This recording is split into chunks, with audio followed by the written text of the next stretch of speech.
أعوذ بالله من الشيطان الرجيم بسم الله الرحمن الرحيم والصلاة والسلام على رسولنا محمد سيد الأولين مدد يا رسول مدد صلاة وأصحاب رسول مدد دستور مولانا شيخ عبد القادر حسن شيخ محمد الحسن مدد طريقتنا الصحبة والخير في الجمعية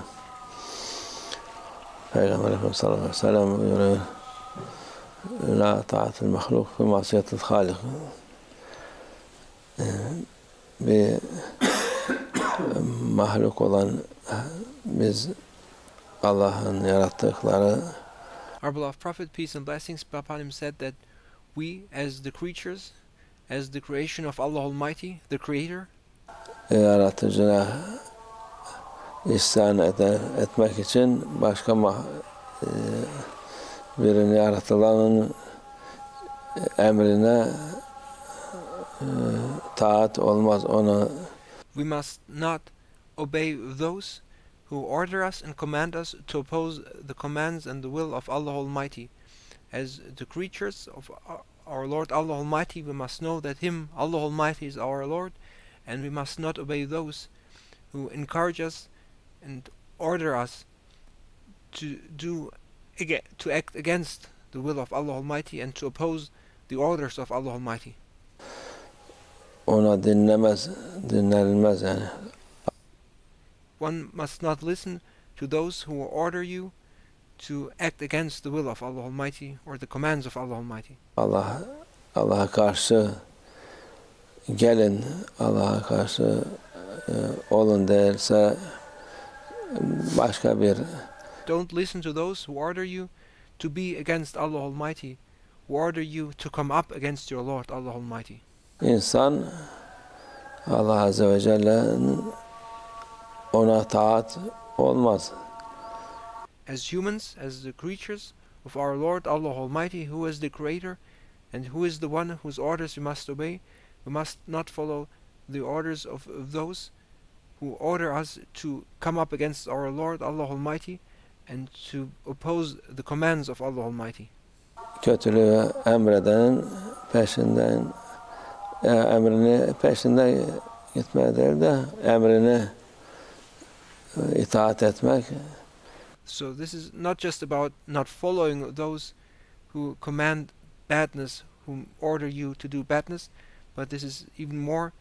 This is about not obeying those who order badness, because people may order you to do bad things, but you must not follow. No, you must not obey. Even beyond, you must not obey those who order you to do badness. Olmaz. Sen Allah'a karşı gelmişsin. Sen kendin cezanı çekeceksin. If somebody comes up against the will or the commands of Allah Almighty, then it is up to him, and then he will be held accountable for it, and he will pay the price for it. Bize ne için bizi de illa seninle beraber cehenneme götürmek istersin? Gideceğiz. Don't let yourself be forced into hellfire yourself too by those who act against the commands of Allah Almighty, those who do not obey the orders of Allah Almighty and even oppose the orders of Allah Almighty. Don't allow them to let them drag you to hellfire too. Sen serbestsin. If they want to go to hell, then leave them go to hell. Allah herkese irade vermiş. Allah Almighty provided everyone with a free will. Kendine yapacağı şeyleri söylemiş. And Allah Almighty told everyone what to do. Sen doğru yolu, kötü yolu göstermiş Allah Azze ve Celle. And Allah Almighty made it clear what the right way is and what the bad way is. Onun için doğru yolda olanla beraber ol.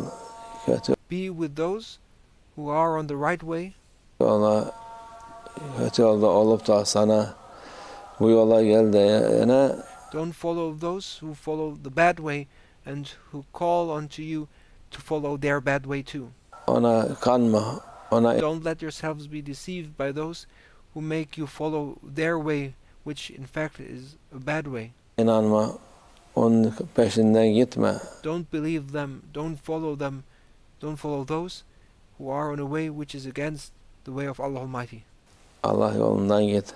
Follow the way of Allah Almighty instead. Çünkü kötü yola giden insan sonu kötüdür. Those who follow the path of badness must know that this path will result in badness. Dünyada da hayır etmez. There will be neither blessing in this world, Hayır ettiğim gibi gözükse bile and even if a person may seem successful from a worldly perspective, onun aldatmacadır. that is only a deception.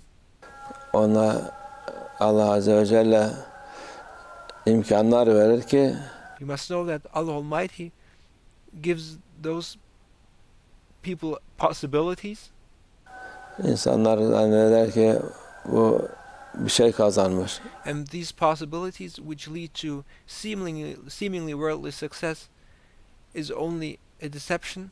Yok, o ahirette daha fazla ceza çeksin diye Because in fact they are not gaining something. All they are gaining is more and more sins which will they have to pay for in the hereafter, and for which they will be punished in the hereafter. onlara imkan veriyor. This seemingly worldly success and these possibilities they have, they are only a means for them to increase in their badness and their sins, and to increase the punishment they will encounter in the hereafter. Allah Azze ve Celle dediğimiz gibi irade vermiş insana. Allah Almighty gave humankind willpower, O iradeyi Allah hikmetiyle and Allah Almighty gave humanity willpower based on a wisdom and for a reason. her şeyde hikmeti var Allah Azze ve Celle'nin. There is a reason and a wisdom behind everything Allah Almighty created. İnsan istediği gibi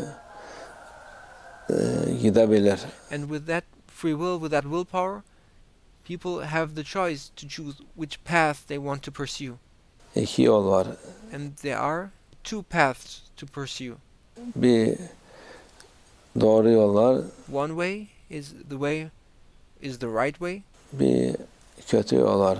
The other way is the bad way, Doğru olmayan, which is not the right way, insanlara faydası olmayan, which does not bring any benefit to people, zararı olan yol var. which harms and brings damage to people. O yol nedir? Allah'a isyan etmek yoludur. What is that bad way? The bad way is the way of opposing Allah Almighty, fighting and coming up against the Lord Allah Almighty. Onun için Peygamber Efendimiz söylüyor, sana biri emrederse That is why our beloved Prophet, peace and blessings be upon him, warned us içki içelim, hırsızlık yapalım, zina yapalım falan diye. and said that if somebody orders you to do badness, like come, let's drink alcohol, or let's commit adultery, or let's do some other kind of badness, Ona kanma, then in that case, don't let yourselves be deceived and do not follow their orders. ona itaat etme. Onun peşinden gitme. Don't follow those and do not obey those who order you to do bad things. Peygamber Efendimiz sallallahu aleyhi ve sellem'in emridir, vasiyetidir. This is the order and the will of our beloved Prophet, peace and blessings be upon him. İnsanlığa iyilik, rahmet olarak gelen Peygamber Efendimiz Our beloved Prophet, peace and blessings be upon him, has been sent as a mercy to the worlds. iyiliğin en iyisini söyleyen Peygamber Efendimiz. And he is the Prophet, peace and blessings be upon him, who said the best of the best and who only desires goodness for people. Sözüdür. Onun için ona tabi olun. And these are the words of our beloved Prophet, peace and blessings be upon him, and it is this recommendation of his, among all others, which we should follow. Şeytana tabi olmayın. Do not follow Shaitan. Şeytan kötülüğü emreder. Shaitan is the one who orders you to do bad things.